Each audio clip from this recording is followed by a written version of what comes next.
par une prière qui sera donnée par Monseigneur Gérard Loulou.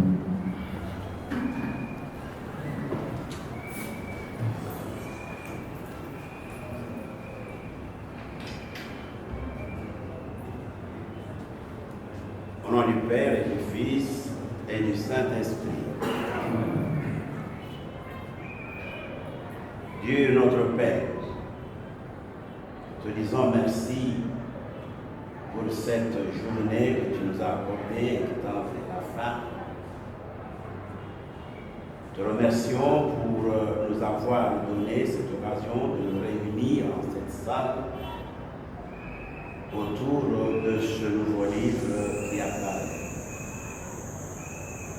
Nous demandons de nous guider par ton esprit de lumière, d'intelligence et de sagesse pour que tout ce que nous aurons à partager, à échanger en ce lieu puisse servir à notre nourriture spirituelle, pour qu'elle puisse aussi te plaire et contribuer à ta plus grande gloire. Nous te le demandons par Jésus, ton Fils, notre Seigneur.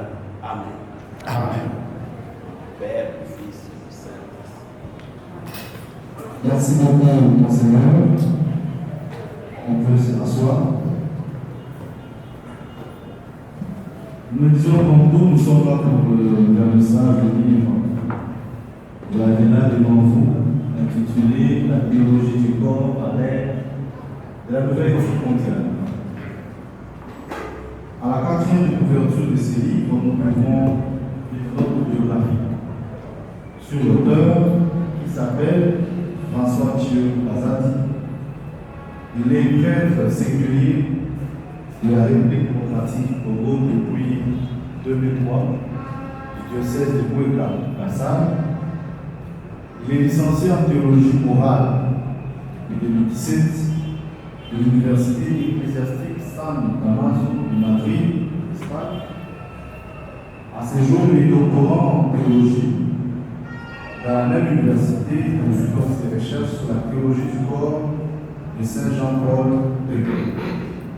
L'auteur s'intéresse aussi aux questions liées à la relation entre l'anthropologie et la morale, le défi de l'idéologie du genre et son impact socio-culturel ainsi qu'à l'éducation affectivo-sexuelle des jeunes.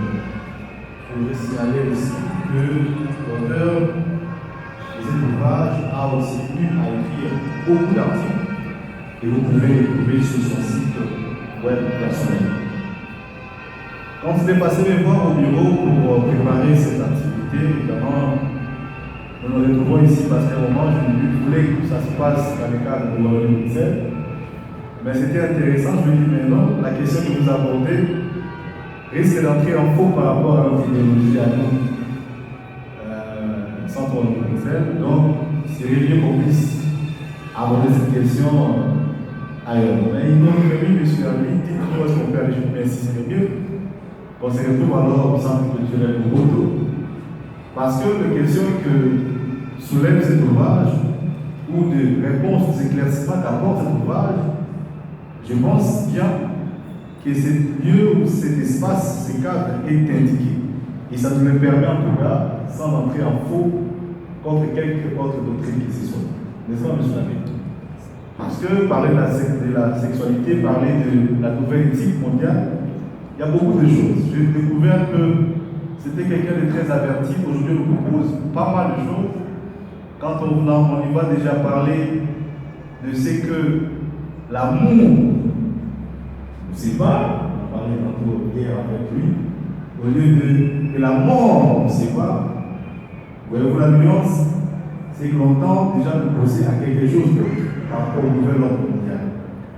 Et en intellectuel, en philosophe averti, l'abbé François vient répondre à toutes ces questions, à toutes ces propositions qui viennent de notre cercle, de notre monde. Et ce monde tient à imposer une autre forme de vie, une autre façon de voir les choses, une autre façon de vivre même la sexualité. Et si nous ne prenons pas garde, nous risquons comme ça de glisser de manière subliminale. Je vous prierai, mesdames et messieurs, d'accorder en tout cas une vive attention à ce qui va nous comme exposé. Évidemment, il se présente maintenant au jour de son baptême comme juge parti, parce qu'il fallait que ce soit fait par un autre recenseur, mais il va nous faire en tout cas l'économie de son livre, et c'est aussi une chance que nous avons, sans pour autant, monsieur l'abbé, dévoiler tout le contenu de ce livre, parce qu'il y a des gens qui voudront bien sûr l'acheter. J'ai pu constater que vous avez travaillé sur 15 pages d'exposé, je dis que c'est déjà beaucoup. Faites-nous en tout cas l'économie, et je crois que ça restera sur 2-3 pages pour que ceux qui sont dans la salle aient envie d'acheter ces livres. Monsieur l'abbé, je vous prie de prendre la parole pour nous présenter en tout cas l'économie, sinon une brève recension de votre ouvrage. Merci. Excellence, Monseigneur, Mesdames et Messieurs, je suis très flatté par votre présence parmi nous en ce soir pour le baptême de mon livre. Le contexte lointain de ce livre se situe dans mes petits balbutiements que j'ai commencé encore très jeune prêtre. Il y a quelques années, j'ai tiré du rayon de Monseigneur Gérard, ici présent, un livre intitulé La mondialisation de la culture occidentale, un livre de Marguerite Apiters, c'était vers les années 2007-2008. J'ai lu avec appétit ce livre, il m'a marqué, et dès lors j'ai commencé à réfléchir sur les enjeux de la nouvelle éthique mondiale. Et plus tard en 2014, quand j'ai commencé mes études de licence en théologie, j'ai trouvé que, comme venait de le dire le modérateur, la nouvelle éthique mondiale nous propose plusieurs choses. Et comme théologiens, comme pasteurs, nous devons trouver des réponses appropriées. Et la proposition chrétienne, je l'ai rencontrée dans la pensée de Saint Jean-Paul II, qui a, lors de son pontificat, prononcé plusieurs catéchèses, mais surtout au début de son pontificat, de 1979 à 1984, à la place Saint-Pierre, lors des audiences du mercredi, Saint Jean-Paul II a prononcé plus de 129 discours, les 129 qui sont publiés, plus 4 autres qui n'ont pas été prononcés.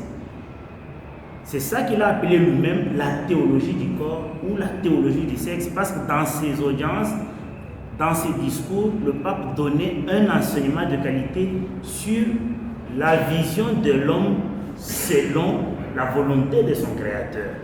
Dans ses catéchèses, le pape donnait un enseignement de qualité sur ce qu'il appelait théologie du corps, parce qu'il voulait nous faire comprendre pourquoi Dieu a créé l'homme en tant qu'homme et femme en lui dotant d'un corps. Donc, comme je l'ai dit, c'était ça la préoccupation de Saint Jean-Paul II. Pour moi, je trouvais une proposition chrétienne et pastorale importante dans la théologie du corps de Saint Jean-Paul II. C'est comme ça que j'ai commencé mes recherches. En licence, j'ai travaillé sur l'amour conjugal comme chemin de sainteté. Aujourd'hui, je poursuis les recherches de thèse, toujours avec la pensée de Jean-Paul II sur la dimension morale du corps.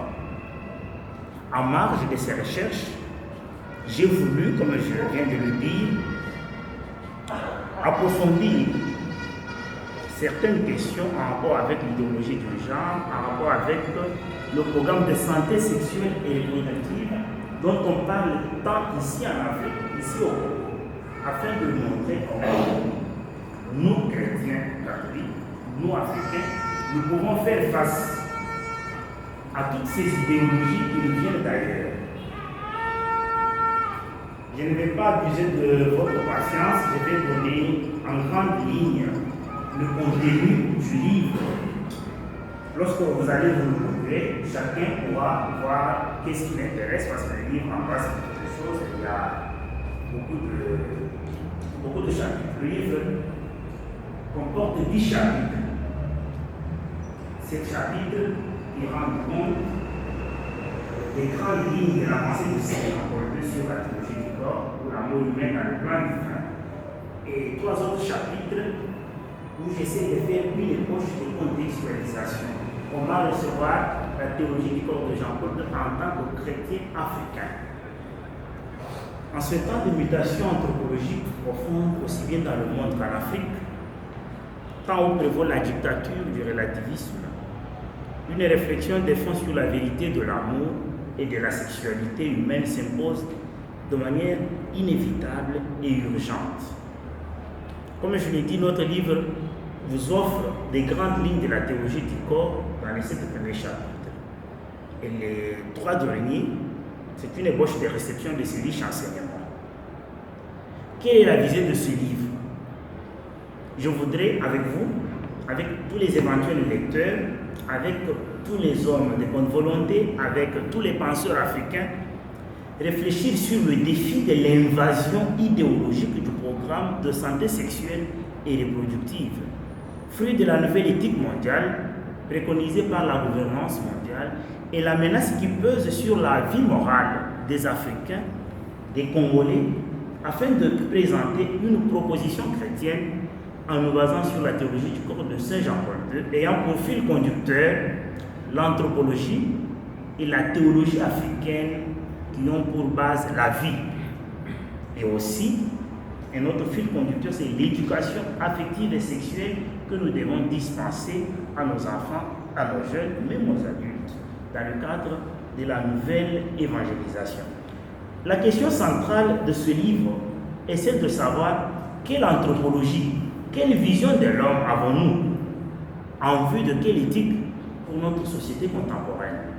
Jean-Paul II nous y accompagne lorsqu'il met en relief 3 réalités distinctes mais très amarrées. Il s'agit de s'interroger sur la vision actuelle du corps de l'homme postmoderne, de sa sexualité et par conséquent du mariage, non seulement comme lieu du vécu d'une sexualité ordonnée selon la morale chrétienne, mais aussi et surtout comme une réalité où on devrait se reconnaître appelé à la sainteté par le don de soi dans l'exercice de la communion des personnes. La sexualité et le mariage, notons-le tout de suite, dépendent de la manière dont le corps est considéré dans l'anthropologie ambiante. Le premier chapitre est intitulé « La théologie du corps, chef-d'œuvre du pontificat de Jean-Paul II ». Ce chapitre présente l'auteur en mettant en relief son intention primordiale. En effet, Jean-Paul II avait voulu inculquer à l'homme le sens de son existence. Ce chapitre revient largement sur le contenu, la visée et la structuration des catéchèses de Saint Jean-Paul II sur la théologie du corps. Effectivement, la théologie du corps est une anthropologie adéquate, d'après l'auteur, qui cherche à comprendre l'homme dans ce qui est essentiellement humain. Elle est une pédagogie qui inculque à l'homme le sens de son existence. Le deuxième chapitre, intitulé « La vocation à l'amour », vocation fondamentale et innée de tout être humain, explique la notion théologique de la vocation originaire de l'homme à l'amour et les implications y afférentes. La vocation à l'amour est bien la recherche de l'amour qui trouve son origine, sa racine et son modèle dans l'amour gratuit de Dieu. Ainsi donc, la personne humaine, créée par amour, est appelée à l'amour, à travers les 2 expressions de cet amour donc, qui sont le mariage et la consécration virginale, ou la consécration à la vie religieuse. Le 3e chapitre, l'amour génère la logique du don, tente d'expliquer que l'amour est un don, par excellence, que nous découvrons dans notre expérience humaine. Pour comprendre cette réalité amour, l'auteur recourt à ce qu'il appelle la dynamique du don et l'herméneutique du don, qui permettent d'expliquer 2 notions clés de la théologie du corps, à savoir, d'une part, l'irradiation de l'amour ou la révélation de l'amour, et d'autre part, l'enracinement de l'amour par l'homme. C'est effectivement la vocation à l'amour, corroborant ici la nécessité de la méthode que Jean-Paul II adopte dans ses catéchèses, à savoir la convergence entre la révélation et l'expérience humaine.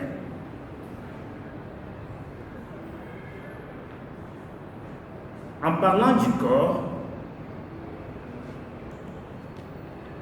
nous passons au 4e chapitre, le mystère du corps ou la vision du corps chez Saint Jean-Paul II. L'auteur considère que l'homme est un être corporel et par son corps, il demeure intégré dans la création tout entière.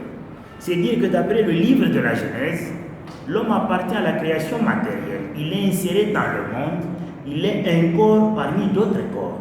L'Écriture sainte désigne cette dimension matérielle de l'homme par le terme chair, basar en hébreu.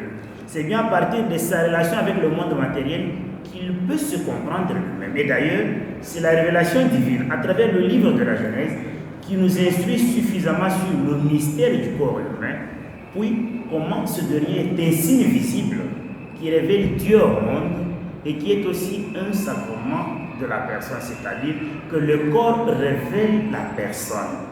Dans sa visible masculinité et féminité, le corps en effet et seulement lui est capable de rendre visible ce qui est invisible, le spirituel et le divin. Le corps a été créé pour transférer dans la réalité visible du monde le mystère caché de toute éternité en Dieu et en être le signe visible.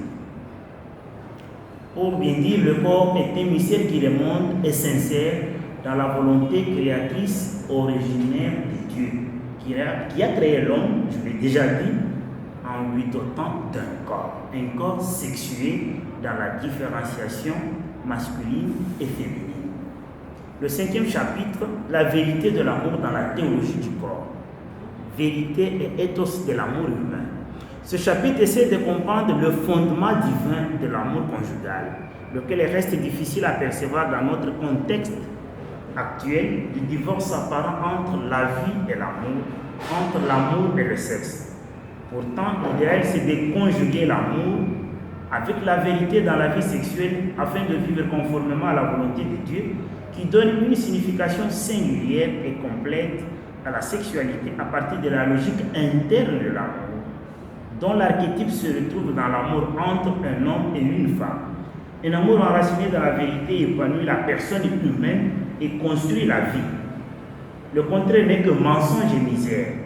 Le primat revient à l'agir dans la liberté pour le bien de la personne. Et en ceci, nous aurons approché les 4 valeurs ci-après. Liberté, vérité, amour et bien.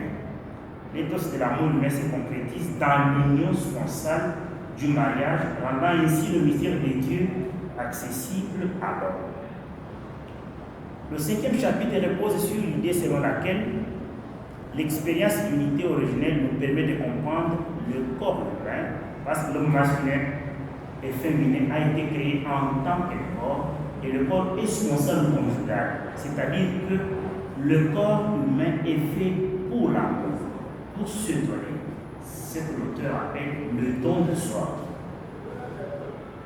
Le 6e chapitre examine le lien de cette expression de l'amour humain, à savoir l'amour conjugal, avec la vocation universelle à la sainteté. Il s'agit donc de scruter la relation entre la vocation des époux à la sainteté et la vocation universelle à la sainteté. En plus, il convient de voir aussi comment relier la vocation à l'amour et la vocation à la sainteté. Le mariage, en tant que lieu du don de soi fidèle et fécond de l'autre, est un chemin vers Dieu, chemin dans lequel lui est toujours présent. Le chapitre 7 est intitulé « La sexualité au cœur de la théologie du corps ». En effet, Jean-Paul II a qualifié sa théologie du corps de théologie du sexe, ou plutôt, précise dit, des théologies de la masculinité et de la féminité. Nous devons donc remonter à la source universelle pour tâcher de comprendre en vérité pourquoi l'homme est homme et femme, c'est-à-dire comment l'altérité sexuelle est constitutive de notre humanité, à la fois en elle-même et dans le projet divin qui est d'y mettre son image dignitaire. Parce qu'aujourd'hui, les anthropologies actuelles semblent remettre en question la différence sexuelle. Ici précisément, Jean-Paul II nous fait comprendre en quoi le corps humain est symbolique, est conjugal, est libre et en même temps déchu et racheté par le Christ.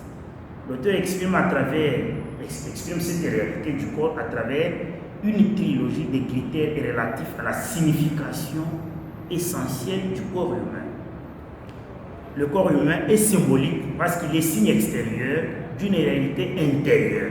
Voilà pourquoi nous ne pouvons pas considérer notre corps de n'importe quelle manière. Le corps révèle Dieu. Le corps humain révèle la personne.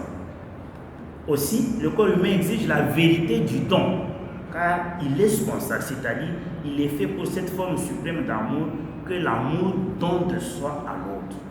Le corps humain exige aussi la liberté du don. L'union sexuelle des corps présuppose cette liberté et c'est très important dans les relations interpersonnelles, surtout dans la relation conjugale. Ceci permet de situer l'apport de la théologie du corps à l'éthique sexuelle. Celle-ci, pour Jean-Paul II, revient à respecter la signification sponsale du corps en lui permettant de s'exprimer selon ce qu'il est, un corps de don, un corps fait pour se donner à l'autre, dans la vérité, dans la liberté. Devant le problème actuel des libertinages sexuels, la nécessité d'établir une culture de la chasteté s'impose. Il faut éduquer à la chasteté, la sexualité, tout en étant un dynamisme qui se trouve dans le corps et l'esprit de la personne humaine, doit être intégré au service de l'amour authentique et de la vie, qui sont les deux grandes valeurs de la sexualité humaine.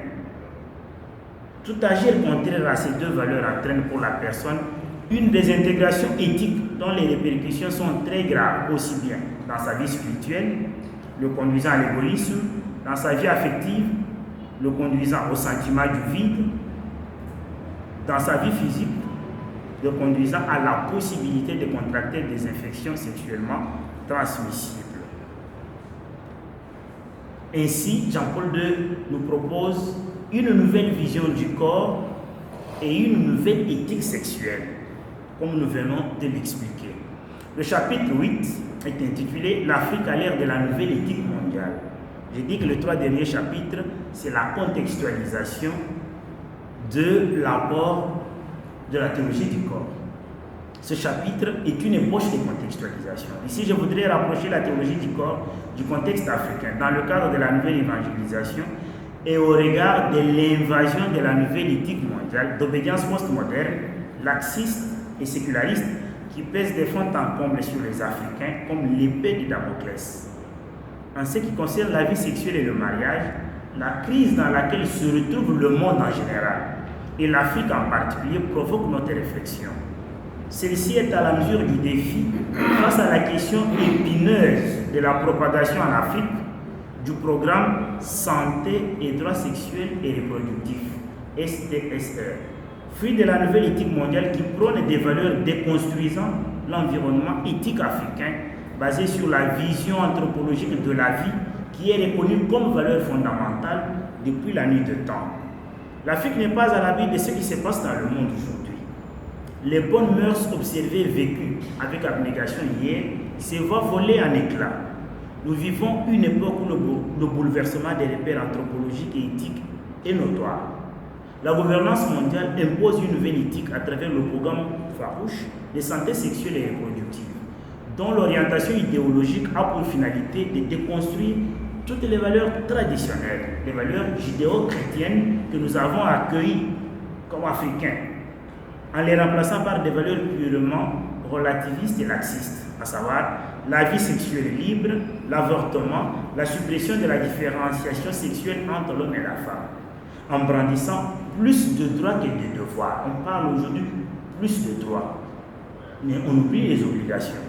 Face à cette invasion idéologique, j'insiste bien sur le mot idéologique, l'Afrique, comme un grand baobab qui secoue un vent violent sans pouvoir le renverser, est appelée à une résistance qui s'impose au nom de ses racines et ses valeurs fondamentales connues depuis la nuit des temps comme force, comme vie, comme tradition, comme culture, comme anthropologie de la vie. Phénomène complexe, la nouvelle éthique mondiale nous intéresse dans le cadre de cette réflexion, lorsque nous nous interrogeons sur le maintien et la croissance de la foi en Afrique. Un aspect du nouveau langage de la nouvelle éthique est en effet révélateur et décisif dans notre discernement. Il s'agit de la marginalisation, voire de la complète exclusion de son système des mots de la révélation judéo-chrétienne. Le langage de la nouvelle éthique mondiale a exclu la plupart des vocabulaires que nous connaissions par le passé, qui proviennent effectivement du monde judéo-chrétien, de la civilisation judéo-chrétienne qui a façonné l'humanisme occidental et qui s'est répandu partout dans le monde. Les mots tels que mère, père, époux, fils, fille, parents, mariage, famille, sein maternel, maison paternelle, autorité parentale, conception de l'enfant, virginité, complémentarité enfant ont été modifiés ou ont été remplacés par de nouveaux vocabulaires qui circulent partout dans le monde, surtout dans nos associations, dans nos clubs.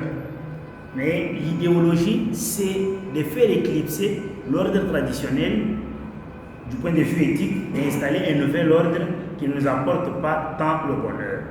Ce qui devrait attirer notre attention ici est le fait que la nouvelle éthique mondiale, infectée par le sécularisme occidental et laïque, devienne la source d'inspiration qui dicte des concepts et des principes d'orientation de l'éducation scolaire dans presque tous les pays du monde.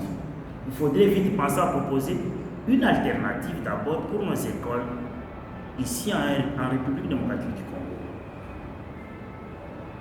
La plupart des pays africains, minés par la misère et la pauvreté, dans ces pays, tous les citoyens restent distraits, préoccupés par des questions politiques.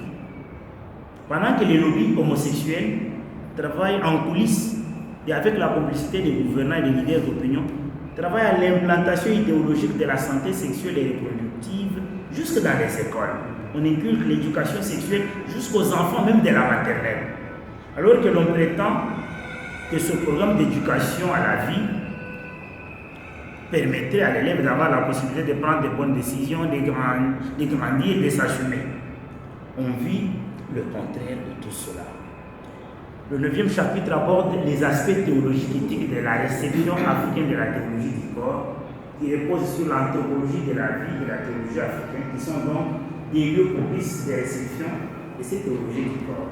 Ces aspects théologiques et éthiques nous permettent, aujourd'hui dans le cadre de la nouvelle évangélisation, de réfléchir sur les voies et moyens pour proposer une alternative à la nouvelle éthique, surtout au programme d'éducation sexuelle et reproductive.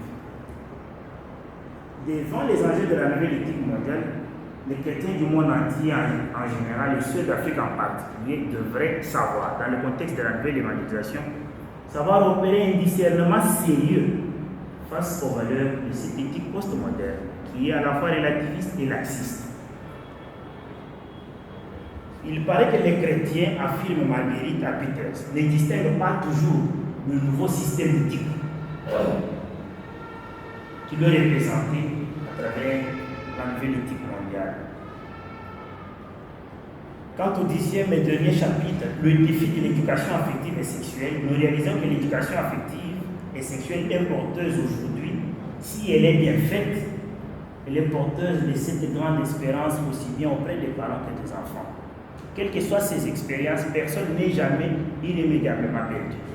Le corps et l'amour peuvent être valorisés grâce à l'éducation à la pudeur notamment. Loin de tous les manichéismes qui sont une tendance à réduire le corps à rien face à l'esprit, la théologie du corps ne cesse d'en appeler au cœur de l'homme. Elle est une lumière pacifiante, une authentique théologie de la libération. L'éducation affective et sexuelle, en s'adressant au cœur, conduit l'enfant sur le chemin de la liberté authentique, le rendant ainsi mûr pour être capable du don de soi, et appelle les parents à chercher humblement la cohérence de vie qui permet d'éduquer les enfants avec une conscience responsable. Parce qu'aujourd'hui, les parents semblent démissionner de leurs tâches éducatives et laissent cette tâche-là aux leaders ou aux protagonistes de la santé sexuelle et reproductive. Ainsi, l'éducation sexuelle et affective est une bonne nouvelle pour nos parents, pour nos éducateurs. Nous devons savoir quoi inculquer aux enfants pour leur avenir. Suivant les défis de l'heure et selon le contexte africain actuel, nous devions envisager comment proposer la vérité de l'amour et du mariage aux Africains dans une démarche de l'inculturation de la foi, aux prises avec le contexte de l'invasion du programme de la nouvelle éthique mondiale et face aux défis inéluctables liés à la question de l'identité culturelle africaine, à promouvoir et à vivre, ainsi qu'à celle des problèmes des sociétés courantes, comme la guerre, l'instabilité politique, la famille, le sous-développement, etc. C'est pour nous, aujourd'hui, plus qu'hier, en Afrique comme ailleurs, l'occasion de légitimer la doctrine de Jean-Paul II, qui est une anthropologie adéquate, c'est-à-dire un enseignement qui propose une vision correcte de l'homme, en insistant sur l'évangile de l'amour et du mariage pour une Afrique ouverte à la vie et aux valeurs du mariage et de la famille. Je dis et je vous remercie.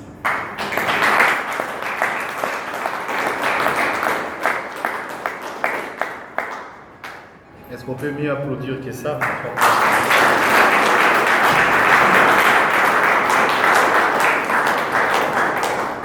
Très très bon résumé, mais je dois préciser que là, 3,5 sur 10. Vous savez pourquoi? Parce que si je lui donne la note de 10 sur 10, vous savez quoi? Il a tout dit sur l'ouvrage. Non, il n'a pas tout dit. Et ça reste à vous de pouvoir lire aussi ces livres. D'accord? En tout cas, merci pour cette belle exposé. Merci pour ce très beau résumé, M. l'abbé François. Qui d'autre que vous le récit que fait comme ça? Je crois que des fois, les hasards, c'est bien faire les choses. Quand je donne la note de 3, c'est par rapport à la stratégie du marketing de la vente du livre. L'exposé, c'est 10 sur 10, mais vous dites que c'est 3 pour que vous puissiez vous-même aussi avoir envie de venir acheter le livre et découvrir les contenus. Avant que l'on ne passe au baptême, on va essayer de modifier le programme. Donc on va essayer de donner la parole à ceux qui ont suivi l'exposé. Il y a 2 ou 3 personnes qui peut-être auront déjà eu l'ouvrage, eu le temps de lire l'ouvrage. Ceux qui ne l'ont pas lu, n'hésitez pas aussi, sûrement vous avez des questions par rapport à ce thème-là de la santé reproductive. On en entend très souvent parler aujourd'hui. La gouvernance mondiale, moi c'était une question que j'avais commencé à poser à l'auteur par rapport à ce que vous préconisez, par rapport à ce que vous reprochez à tout ce que vient faire la gouvernance mondiale. Eux, ils y ont mis beaucoup de moyens. D'ailleurs, vous avez même pas le journal de la prière, vous dites très bien. Ce matin, je faisais observer à ma femme, on me pose le matin, je dis mais regarde, on suivait un dessin animé. Et là, je voyais un truc de tendance, un truc un peu de satanisme. Je dis, mais tu vois déjà comment ils font? Les enfants qui resteront toute la journée à suivre ça, il y a des messages subliminaux que cette gouvernance mondiale, cette nouvelle éthique mondiale est en train de véhiculer. C'est vrai qu'on peut se battre